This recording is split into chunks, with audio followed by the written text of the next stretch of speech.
Welcome back to Peek into COS. This episode is brought to you from the Studio 809 Community Podcast at The Next Us, a professional cooperative environment for small businesses in downtown Colorado Springs. Today, we are joined by Tara Downs, owner of Pub Dog Colorado. It's great to have you here, Tara. Thank you for having me. Welcome. I was a customer this week. Oh, for your first time? I had lunch on Wednesday. Did you bring your dog? No, Doesn't matter. I know, and I felt perfectly at home, but I was entertained. I know, people always think it's weird. They're like, can I go without a dog? Like, do you want to be the creepy person at the park? Right. Without a kid? I know, yeah. We encourage it. There's no 2-dog minimum or anything, so we're going to have some fun talking. Well, Pub Dog is really probably one of the most unique restaurants and bars that we've got in the whole region. And so I know you're a native, you kind of grew up in the area, but let's start telling listeners right off the bat, what makes you so different than other restaurants? Well, your dog can come with you. First of all, yes. So it is legal to take your dog to restaurants and sit on a patio. That has been legal for a couple of years. But we actually, all we care about is the dogs. We care about our food. It's very good. We care about our bar. It's very good too. But we are completely designed around the dogs. So you can have your dog inside with you. You can eat inside with your dog. We have a fully fenced-in off-leash area for the dogs to play while you enjoy a beverage. Yes. Mocktail, if you don't like alcohol, would totally fine any way. And then we also have an indoor off-leash space, which is really great. That's new since 2022. We got that open. So now we are really more of a year-round establishment, which is great because we all know how it gets in the winter when you get cabin fever with your dog. So they can come out and play in our indoor off-leash area. Well, and I love the menu. Thank you. It's so creative, and when the mac and cheese showed up in the dog bowl, Yep. I just said, it's so that's the cleanest dog bowl I've ever seen. So the dog bowls were from day one, actually. And I remember when we first did it and it would come out, people looked at me like I was crazy. Like I had 5 heads. They're like, what are you doing? Okay. And people complained about it, and I was like, I don't care. Like we won't put everything in these dog bowls, but we're gonna do it. And now it's really become something that people love, and they love eating out of the dog bowl. And then the dog is like eating out because we have a dog menu too. Those things are served in like to-go plastic containers. Yes. And they're like, I think it's hilarious that I'm eating out of the dog bowl and they're eating out of like the human to-go containers. All right. They love it. So we're gonna come back to that, but I think we owe it to listeners to talk about where it started. How did it start? How old is Pub Dog? And let's just roll your eyes back and take us all back to where it started. So in concept, it's 11 years old. Okay. So it started in 2013. My mom and I went to Europe, and I've always wanted to go to Italy. So I was like, we're going to go. It was my birthday. And so we went to a really, really nice restaurant for dinner. I'm talking like white tablecloths, the whole thing. And so what city do you? Oh gosh, I don't even know what city this was in. Okay. I mean, like we weren't everywhere. But we're about an hour into dinner, and all of a sudden from the table next to us, this gigantic, gorgeous Newfoundland comes out from underneath the table.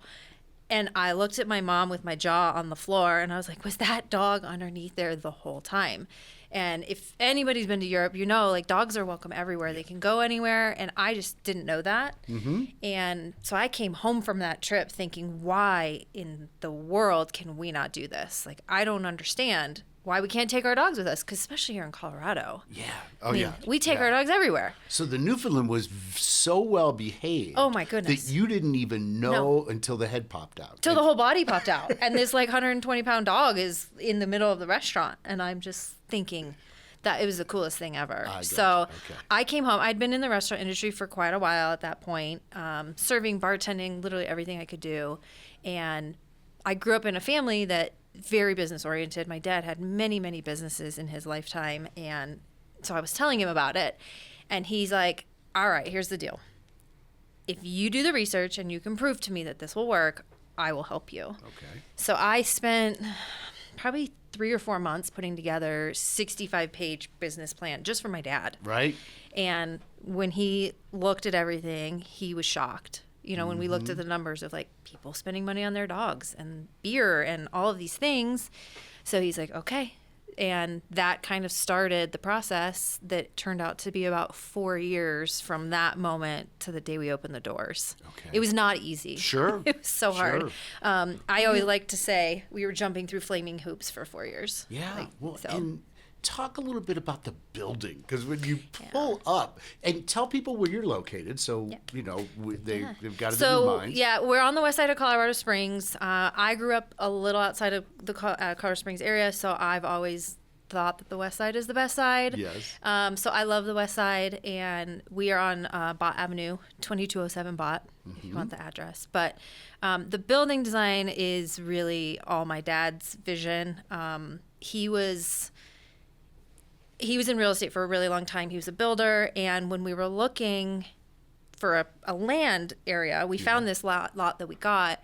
We noticed that there's a ton of really old barns on the west side, and like really cool barns, and so we wanted to fit in with the neighborhood, and so that's why we kind of designed it to look like a barn. And we also thought, like, I mean, your dogs are out playing. How cool would that be to kind of mix those two? So that's how the building kind of came about, and that will continue as we move into other not so barn heavy locations. Okay. But now it's what people know when they see it. So And for people who don't know where Bott is, and because I live on the west side too, Yeah. so I know exactly where you are, but you're really on the outskirts of Old Colorado City. But you're really just kind of off the intersection of Highway 24 and 21st Street. So it's a great location. Well, it is, but we got a lot of flack for that at the beginning too, because people were like, "That's the worst location." It's in the middle of a neighborhood, just so that people, if you haven't been there, it's a mixed-use neighborhood. It's actually the oldest neighborhood in Colorado Springs. It's very, very. A lot of the families in that neighborhood have been there for generations, and so. People thought we were nuts. Like, what are you doing? Like across the street is like a landscape company and storage, and then there's a house next to us. And so they're just like, this is so dumb, because everyone tells you want to be at the corner of busy if you have a business. Yeah.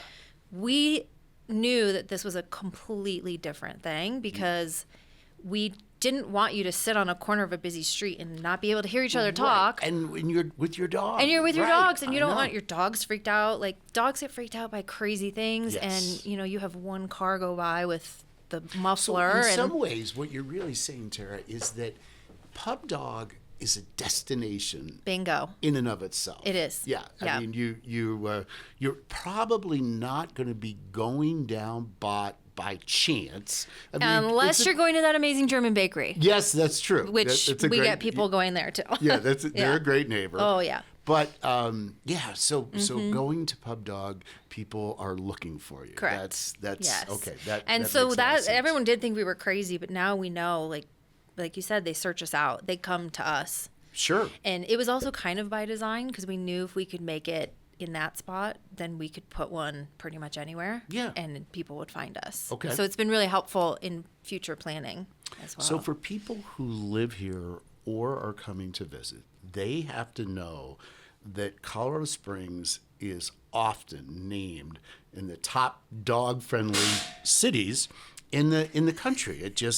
So why would you say it was so important to create a place that people can eat with their dogs? And what did that, how hard was it to get the health department to see your dream, your vision of this Newfoundland coming out? It was, I got really good at hearing no and being like, yeah, no, I don't take that. So it was really, really hard. But at the same time, the health department really had an issue. This was about 10 years ago. Okay. Really had an issue with society going in this direction of, we take our dogs everywhere. I mean, you see them in Home Depot, you see it in the grocery store, you're seeing it in all these restaurants. And at the time, you could not have dogs on patios either. Okay. And so we really tried to, after like 4 or 5 no's, be like, look, guys, you have an issue. We want to help be your partner to figure out a way to give people a place to help minimize, and let's create a solution together. And so that really is how we were born. we really worked hand in hand with them. But I just thought it was important because I've always had dogs. It's a huge part of my family's lives. And I also, at the time, was looking for something that would really fulfill me moving forward. And like, there's nothing better than, I tell you, it's really hard to have a bad day at Pub Dog. Yeah. The second you're having a bad day, in walks the little 4-month-old floofball puppy, and you're like, never mind, it's not a big deal. All's good. So that really was a driving force. And also, being in the restaurant industry for as long as I had, I saw a lot of the negative, toxic side of that can be in a restaurant. And I knew I just wanted something different for me and for my staff and for a culture that we wanted to create that was just so different. So you opened in what year? 2017. So we just celebrated our 7th birthday. Happy 7th. Thank you. So you were 3 years in. And COVID. And then COVID happened. Talk to us about your staff and how you have been able to find and retain people, and then take us through, as an entrepreneur, what it was like to survive the pandemic.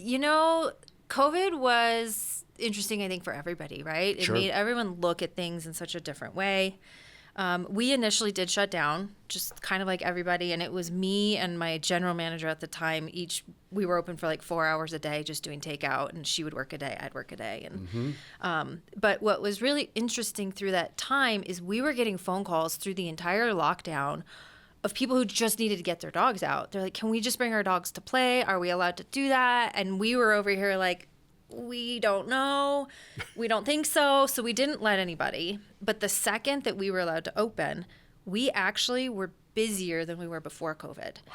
Because obviously everyone's like, get me the heck out of here.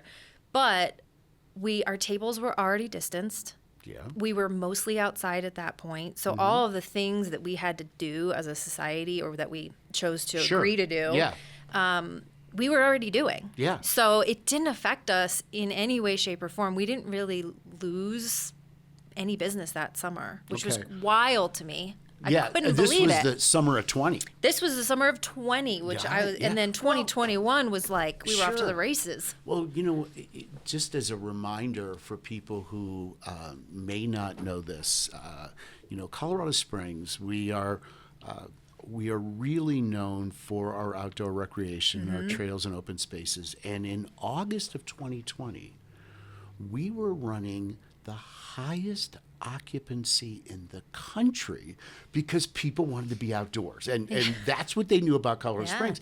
And when I think about it, Tara, what you just said, you were so ahead of the curve. So many restaurants and bars were trying to figure out sectioning off their parking lot and this patio space. Well, you were already there, you were positioned perfectly. Yeah. Tell me about your staff. Like, you have people that have been with you since? Not since then, no. Turnover in restaurants is a thing, but we are really, really lucky. Our turnover is not nearly as high as most restaurants, and I really think that's because of the dogs and the culture that we've created. So they come to us because we have dogs, and they love that part. And then they get in and they're like, "Oh, I don't have to work till 2 a.m. Yeah, right. Oh, I get paid as a back of house employee the same that the front of house employees get. Like, everyone's making really good money.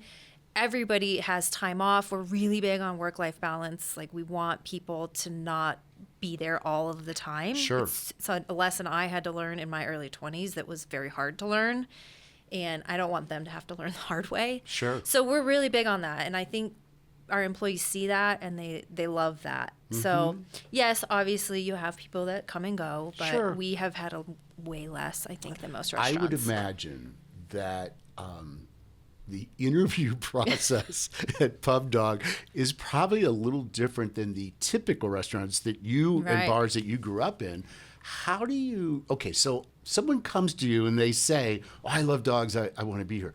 But that's like a flight attendant saying, I like to travel, right? Okay. Right. My mom's a flight attendant for that very reason, actually. I know, right? So how do you find people who are really genuine that you can treat a dog as well as they, interact with customers. You can tell when they come in. So when I go in for meetings and stuff, they always have to put me in the corner with my face away from the door, because I will, anytime a dog walks in, I'm like, I'm sorry, what were you saying? Because I'm over here looking. So you can kind of see it when you're interviewing. If they're watching things like that happen as they're sitting there interviewing, you can kind of tell. Right. So it's something that we've learned, though. Like, yes, you have to love dogs. It's not a requirement. We prefer it, but we still do look for the normal things that other restaurants. It's not just about the dogs. You have to know how to pour a beer correctly and make cocktails and stuff. Right. So, but yeah, most people aren't applying if they don't love dogs already. Yeah. So that kind of is like a given. It better be. Yeah. It better be good. Okay. And my favorite is on our application. Sorry to interrupt you. We have like a little section at the bottom where like, tell us if there's anything else you want to know. 9 times out of 10, people add, oh, my dog is this and this and this, and we know all about their dog before they're even in for the interview. So that's kind of how you can tell. Are employees allowed to bring their dogs to work? No, we are not. No, you are not. No, so we if are you're listening, not. Sorry, I know it's really, really hard to. We're not allowed to touch the dogs when we're on shift, and I don't know about anyone else, but if my dog was with me, he'd be like, "Mom, touch me, Mom, touch me, Mom, touch me," all day long. So that just wouldn't work. But it's hard. Well, let's paint a picture. I want people to get an understanding of, by the time they're pulling up on this barn, this beautiful, beautiful building, describe what the experience is like, and let's have some fun talking about the menu and some of the names. Well, I think the coolest part of the experience for me is that they don't really realize what's going on until they're literally all the way through the building, because the way the design has kind of laid out is you can see part of our yard from the parking lot, but you don't know that there's a whole other back area. Yeah. And so it's fun to be out in that area when you see people come in for the first time and they're like, whoa, because it's big. I mean, we've got 2,500 square feet inside and another like 9,000 outside. Yeah. So that's really fun. But we are a completely like order at a counter style. We don't have servers. So you have to order everything at the bar, and then we text you when your food or your drinks are ready. Right. And you come up and you pick them up, and then you go and sit wherever you want. If you do go in the off-leash area, that's at your own risk. We make no promises for little puppy noses or tongues or slobber or tails, whatever. And then we do, so this is one thing from COVID, just to bring it back to that, we were printing paper menus like crazy. Yeah. And we had tried to go digital with the QR code before COVID, and no one would do it. They hated it. So when COVID happened, I was like, QR codes, we're doing it now. We're coming back. And now it's just so amazing because it's like we can change things if we need to. So they're all up on TV screens above the bar. You can look on your phone. So you just come in and order your drink and go get comfy and let your dog play. And just give listeners a few names of not only some of your top food items, but also some of your fun drinks. Yeah. So drink-wise, we actually have several sober people on our staff, which I'm a huge supporter of. I think it's amazing. And I think more restaurants should have more options for people who don't drink. But we have a full bar, so all Colorado local tap beers. We infuse our own liquors for our signature cocktails. A huge mocktail list, coffees, and then some of our most popular food items is probably our nachos, which we call the dog pile. Nachos, right. But we also have a full dog menu, which people are always really excited about. Let's talk about that. Yeah. So our bark bowls definitely are most popular. Bark bowl. We do. And everything's human grade. So if you want to come in and eat the dog's food, more power to you, but there's no seasoning.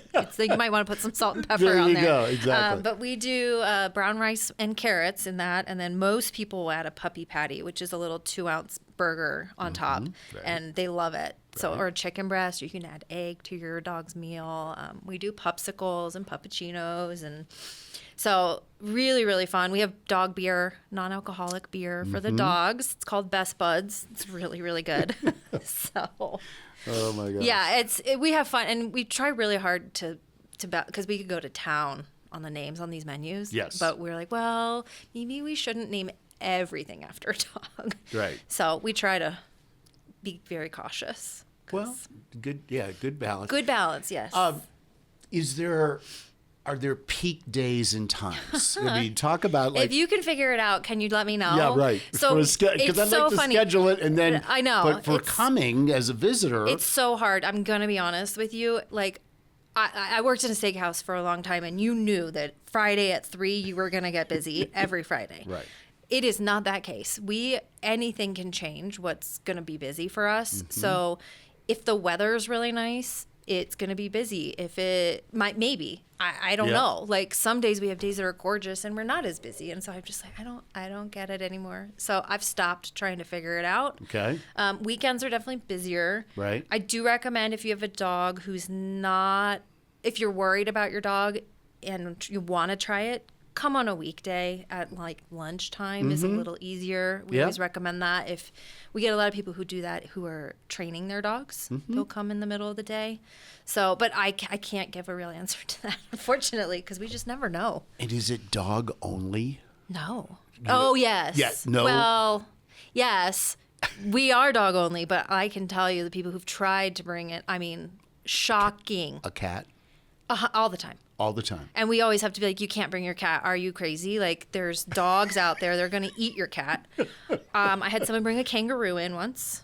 We were Of like, course you did. out you go. Yeah. We had a guy come in with the most beautiful parrot on his shoulder. Like, this bird was probably very expensive. Right. And he was just going to come in, and I was just thinking, you are nuts. Yeah. You can't bring that No. in here. I know. So you yeah. have to have a bouncer to check. We make sure. Well, and here's the thing: people do. There's these backpacks now Yeah. that you can carry, or even baby strollers that you can Okay. put dogs and animals in. And so we have to check those now because people will literally put other animals in these like strollers. And so we're like, ma'am, is that a baby? Is that a dog? What do you have in there? We have to check because we can't. But we're you not can allowed to bring- have anything else. Okay, but you can bring in multiple dogs. Yes. Yes. Okay, so there's not we a. like to tell people, like, if you're one person, please don't bring like four dogs, dogs yes. because it's really hard to keep track. But, you know, if you've got 3 dogs and you're a couple and you're bringing them in, and that's totally fine. Okay. Yeah. And you also don't have to have a dog. Okay. Remember. Do you open every day at 11? Mm-hmm. And then how late do you open? So in the summer, we're open till 9. That Okay. does change as we get into the winter. We Yeah. we really don't want to encourage people to be out super late with their dogs. Right. So that's why we're not open very Do you have late. a happy hour? We do. So it's 2 to 5 Monday through Friday. Okay. And 5 to close on Saturday and Sunday. Okay. And then we also have Bloody Mary mimosa specials on Saturday and Sunday as well. Ding, ding, ding. I know, in the mornings. Well, actually from open till 5. Okay. Yeah. All right, so before we wrap, we're going to take a little break, and I want to give a shout out with some news from Visit Colorado Springs. Our annual Crafts and Drafts Passport now runs through December 31st of each year. And it's available now, and there's more than 20 participating businesses. The free passport gives you access to deals and discounts at craft beverage spots around the region. Whether you're a coffee fanatic or love a good IPA, start your summer off right with deals and rewards that really are something to write home about. Sign up now at visitcos.com/passport. So, And Pub Dog's on that passport. and Pub Dog is a passport we are. participant. We are. So, what's fun about these next 3 questions is that you're a native. Mm-hmm. So you'll be able to knock these out, and others you'll kind of go, wow, hadn't thought about that. So Tara, let's start with this. In 3 words, how would you describe Colorado Springs? 3 words is very hard. Yeah.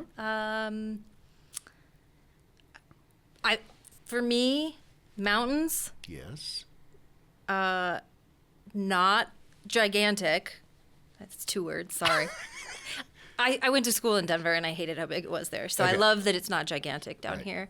And it outdoorsy, I think, is really encompassing. Yeah. And inaccessible. Like you can get into the mountains quick, you can hike quick, you can go gamble quickly, an hour Sure. away, you can go to Denver quickly. Well, when you talked about size too, we like to call it Smallrado Springs. Yeah. Yes. Because it doesn't take long. It really doesn't. Those of us who grew up on the west side don't like going to the east side if we don't have to. But it's, again, like you put it in perspective, it takes a half hour to get all the way across town. That's it. Versus you're in Denver and you're in the car for. And if you're on the Gosh east side knows. of Colorado Springs listening to this, we want you to come to the west side. We don't hold that No. against you in any way, shape, or form. But those of you on the east side, yes. I have a surprise. If you don't already know, we are building a second location on the east side. Oh my. Yeah. Okay. So Coming, you won't Pub have Dog, to. Pub Dog East. Pub Dog East is coming soon. I don't have a date yet, but it'll be up on Dublin and T-Gap, which is like Dublin and Powers. Mm-hmm. So those of you that tell us you hate driving over to the west side, Okay. your wish is my command. There you go. What would you say is your favorite hidden gem in the Pikes Peak region? Ooh, Like, where do you go? goodness gracious. yeah. That's a hard one. My boyfriend and I really, really love Fossil Brewing. Fossil Brewing. We yeah, live right on the west street. side. Yeah, It's right down the sure. street. So obviously we're in the west side. But so we go there all the time. We love it. It's quick. They always have great food trucks. How about geez, like that's for really hard. for just like getting outside, Getting outside. like to hike or like it's like your go-to spot. So I really love so obviously Bear Creek Dog Park is amazing. Bear Creek, of but course, and it's we close. really love the Bear Creek Park side, Mm-hmm. not the park, but the hike side. Yeah. I love it, and especially when they bring the goats. Yeah, Oh yeah. my gosh, and they eat all the weeds. Yep, So that's that's right. probably my favorite little spot to go. And the garden is in there, which I think is really cool. In the summer, you can kind of see what people Yeah. grow, and all my neighbors have garden plots. Okay. Which is fun because then like at the end of the summer, everyone has squash and zucchini on their porch, and they're like, "Please come take squash." I love that. I know. So I think probably that. So here's a tough one.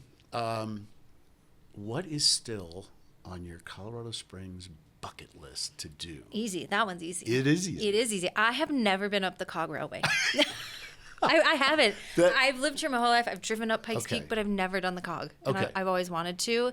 And I also want to do is it like the dinner train in Canyon City? Oh yes, yeah, Yeah. the Royal Gorge Railroad. Yeah. So I went to the Royal Gorge with my boyfriend a few months ago, and we saw that, and we're like, oh, we have to come back and yeah. do that. It's- So it- those it's are the fun. two things that I think we'll probably try to do. All right, so you should.